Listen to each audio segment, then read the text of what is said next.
Hi everyone, I'm Haley Victoria and welcome back to my crime and policing channel. In today's video, we're going back into the world of forensic psychology and I've got a case for you. I think it's fascinating and I hope you guys do too. So I'm talking about one of the most prolific serial killers ever in the world. And I've never gone to this part of the world before in my studies.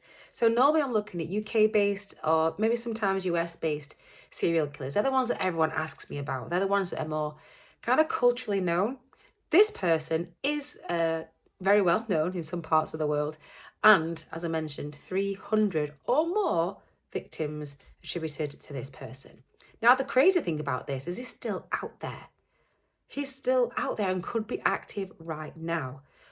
When he was arrested, did some time in prison, and was released after less than 20 years on good behaviour, to report on license. So every now and then to check in and, show where they live and all that kind of stuff. Absconded, fugitive, crazy. I'll get to all of that later on. However, we're going to start with a little bit of background. And I'm talking about Pedro Lopez. Born on the 8th of October in 1948, Lopez was one of 13 children. He was the middle, actually 7 of 13 children. Now, his mum was a laundry worker and he claimed also a sex worker. And that's how she supported her family during that time. So while he was younger, he was claimed to be kind of introduced to violence and trauma in his life. So his father passed away before he was even born. He was murdered when he was like 6 months due. He was murdered. So he was not used to having his father around. But obviously he was one of 13 kids, right? So his mum was had him with somebody or some people. I don't judge. Anyway, so he was one of many children. And at 8 years old, he was kicked out of his family home. So his mum kicked him out. Bearing in mind, she worked super hard to look after these kids, doing whatever she had to do. She kicked him out at 8. And she kicked him out because apparently he molested his sister. So this is like a bad egg from a very, very early age. Now, we're going to look into all of the forensic psychology stuff in relation to this case. We're going to look at whether it's power and control, whether he's a thrill seeker or a dominant type of person. We're going to look at the organised or disorganized type thought process that goes in with these types of crimes. We're going to look at all of that. But the first thing we're going to do, like I say, is look at his background. So at 8 years old, he was kicked out for molesting his sister. Then while he was on the streets and homeless, he claims to have been actually attacked himself. So as he claimed later on in his interview, his innocence was taken from him at 8 years old, which is why he committed the crimes he did. Now, all you forensic psychologists are going to be thinking, oh, I know what this is. I can categorize this one. So at 8 years old, kicked out and his innocence was taken from him. So what he did then was join a street gang to try and have a little bit of safety on the streets, which is what a lot of people did. We're talking, this is the 50s. So he was born in 48. He was 8 years old. So this is 1950s when he's out on the streets. Joined a gang for protection. Now at 12 years old, he was adopted by an American family. Yay, family safe. However, he claimed he was then molested by his teacher, which led him to run away and go back into kind of like the street gang type of behaviour. Now, no crime goes unpunished forever, right? And he was caught and prosecuted and sentenced for crimes in relation to vehicle theft or auto theft, as it was known over there. So yeah, he was twacking cars, got done for it, and got 7 years in prison. So while in prison, it gets worse, he was attacked again. So quite brutally by 3 other inmates in the same manner. So we're talking sexually motivated attacks. It was so prolonged during this time that he snapped and he killed them, which added another grand total of 2 years to his sentence, all right? And then he was released. Now, on his release, he went to Peru. And it was when he was in Peru, he started his real detailed killing spree, where he killed a lot of people when he was out and around. He killed a lot of people in Colombia, killed a lot of people in Peru, in Ecuador. He claims to have killed over 300 people. There are a confirmed 110. He led the police to 53 graves, confirmed 110 to him, but he claims to have done a lot more. We'll get to that a little bit later on. So he's been up for vehicle theft. He's got to Peru, right? And he's killing, and he's on it, and he's got an MO. His modus operandi is very specific. He goes for young women and girls, typically of indigenous nature, so from indigenous tribes in that area. That's who he goes for. Or street children, so children like himself, who maybe people aren't always looking for. But he got it wrong, didn't he? So one day he tried to abduct a 9-year-old girl, and the other members of her community captured him and didn't like it very much what he tried to do. So they captured him, stripped him naked, and buried him in the sand. And they were just going to let him die there. That was what they were going to do with him. And maybe if they'd had done that, then maybe there'd have been quite a few less murdered children. However, an American missionary was there, and they convinced them and said, "Oh, you should really hand them over to police. You know, that's what that's what I'd say. I'd say, you know, let's not do any, you know, have our own justice here. Let's hand them over to the police to deal with." However, the police did nothing. So they did absolutely nothing about it. They released him. Although what they did do, actually did do something, they kicked him out of Peru. So bye, see you later. Kicked out of Peru to wander anywhere else, just not here. He was, he was deported, and off he went on his spree elsewhere. So yeah, he was traveling the world, killing people. It wasn't until 1980, I say the world, traveling around South America, killing people. It wasn't until 1980 that it was finally uncovered. And the weird thing is, so bearing in mind he was released in the 70s, he was released in the 1970s after he did his stint in prison.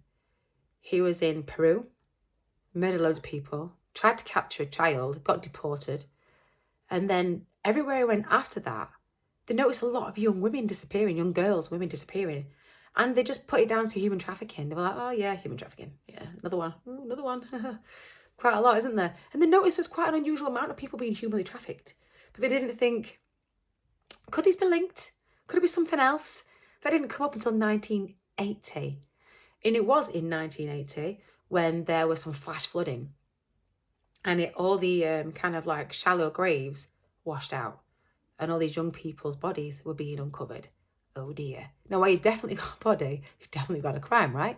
You can just say, "Oh yeah, human trafficking, I can't see anything, there's no crime here." But when it's right in front of you, you cannot deny something bad has happened. So the investigation's reopened. And coincidentally, that same year, Lopez tried to abduct another girl who was out with their mother, actually. So her mother was going to market with a 12-year-old daughter, and he tried to abduct the girl. Now, the traders at the market saw it, and they obviously didn't let him do that. And they got hold of him and held him till the police got there. And when he was captured by the police, he originally didn't do anything. He was like, "No comment," or whatever you say. I don't know what he said exactly, but he just wasn't cooperating. He was not playing ball. But Lopez is a bit of a bragger. He likes to talk himself up, and it does sound like a bit of a narcissist and a psychopath, which we'll come to later on, when we're looking at like the power and control element of people who believe that they are better than other people, believe they're better and smarter and cleverer, and they like to tell people how good and clever they are, which makes them not very clever at all. Organised, for sure, and you'll know why, because of how he does his crimes. He plans them. He's got a specific agenda and what he does. He knows what he's going for, and he's got a pattern which he coughed in the cell. So he wasn't playing ball with the police officers. They put him in custody, and he sat there. And there was somebody else in there, another prisoner, and he wanted to brag off about how good he was. So yeah, I'm in for murder. 300 me. And obviously I don't know, like, "Oh really? That's so impressive. Cool, tell me what you did." So he ends up bragging, really bragging off about what he's done, his crimes, to this prisoner in the cell. Prisoner, not prisoner. In the cell. He claims to have killed over 300 people, like I mentioned, and said how he did it as well. So he killed them all, and he said, "You know, my innocence was taken from me at 8, so I wanted to do it to all the other, as many girls as I could, to them too. So I wanted to do it to as many girls as I could, so they could feel how he felt." Isn't that horrible and bitter and gross? But that's what he did. And he'd lure them away. So he'd get them like a little gift or something, like a little trinket. And he'd lure them away, and then he would brutally attack them. So he'd rape them, and he would strangle them to death.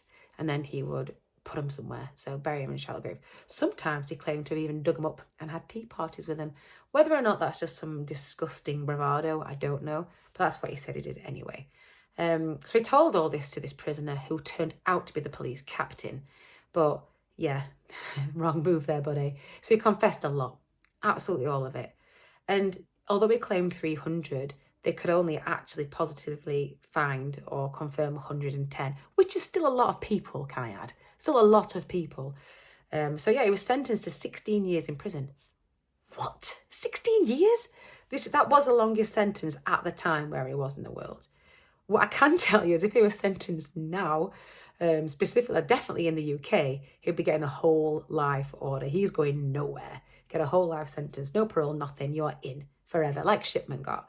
There'll be a whole life term, whole life tariff. You are not getting out because you are a danger to society. Now, when he was interviewed prior to release, so not long before release, he was saying how he's like the best man in the world. You know, I'm great, yeah, good behaviour, I'm amazing, I'm definitely getting out. Oh, I'm so nice. He was, released, like kind of unlicensed. So I don't know what they called it there back then. So he was released with the terms that you had to check in every now and then, give him their address, tell him where he was. And he didn't do it once, did he? Of course he didn't. It was all a lie. He's not really a good person. He's an actual murderer, a serial killer of children, and a massive sexual offender. You've got a massive sex offender and a murderer, and you let him out on good behaviour, because that's ever going to work. Anyway, so he got out on good behaviour, and then, guess what? More crimes of a similar nature start happening. And they Interpol put out a warrant for his arrest. So that's now been, I don't think he's still on there, but he's still a fugitive.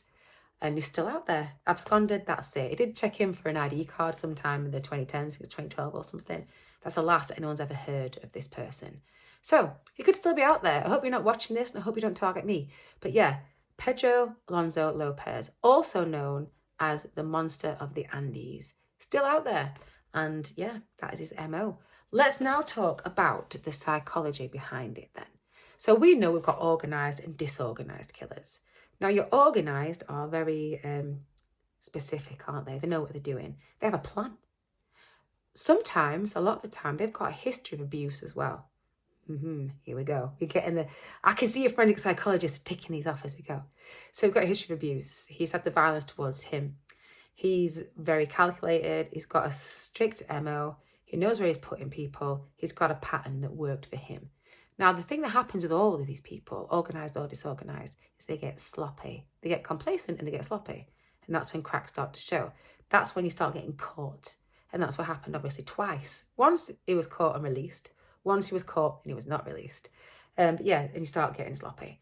Now, I firmly believe he's organised. You might think differently. Let me know in the comments. Disorganised are more like frenzied and like happens at the time. Crimes of passion. Like that, they're opportunistic. Whereas you're organised, know exactly what they're looking for and where to go for it. There might be a little bit of a crossover. Maybe he knows his MO. He knows what he's going to do. Maybe he carries on his little kit with him. But he doesn't know the specific victim until he gets there. So that could be like a little bit of a crossover. Definitely, in my opinion, still organised. Now, we've got our different typologies of serial killers. We've got our visionary. So remember the visionary killers. They're being compelled to do something because some higher power or something is telling them to do it. So God is telling me I need to do this right now. Then you get your mission killers. They're the ones that have to rid or feel they have to rid the world for a certain type of person. So it could be quite a lot of the time it's like sex workers because they believe, or homosexual people. They believe that they have to do this. They're not the ones killing, by the way. They're the victims of people because this killer believes that they need to rid the world of the people that they find undesirable. So they're those two types. Then you have your hedonistic thrill seekers. Now they get a kick out of it. They do it for the kick, for the thrill. And they're the ones that generally, as well as power and control, they start small. But then it stops getting... So your thrill seekers will start small with like pulling legs off animals, squeezing hamsters or whatever. They'll start small and then the thrill, it's not big enough anymore. And they want bigger and they want more. And then that's when they start getting caught because they get sloppy. They get a bit more erratic because the thrill's not as big. Then we have our power and control. Now they kill because they want to have the overall power of the other people. Because in this case and in others, they don't feel like they have that control. When you look at people like Shipman, they did it because he generally thought he was bigger than God. He thought he was the shiz. He really thought he was like, yeah, I'm just an amazing person. I have the power of life and death. And he did, obviously, because he killed hundreds of people. I think with Lopez, we are looking at power and control because he believed at his early age, his control over his life and his power was taken from him. therefore he had to control and take power of other people's. That's just my theorisms. So let me know what you think in the comments. I love hearing about this kind of stuff, and I love it when we can have different ideas and things. So yeah, try and convince me I'm wrong. I think we're looking at organised and power and control. Let me know what you think, and that's it from me today. Stay safe, look after yourselves, look after each other, and please don't commit any crimes.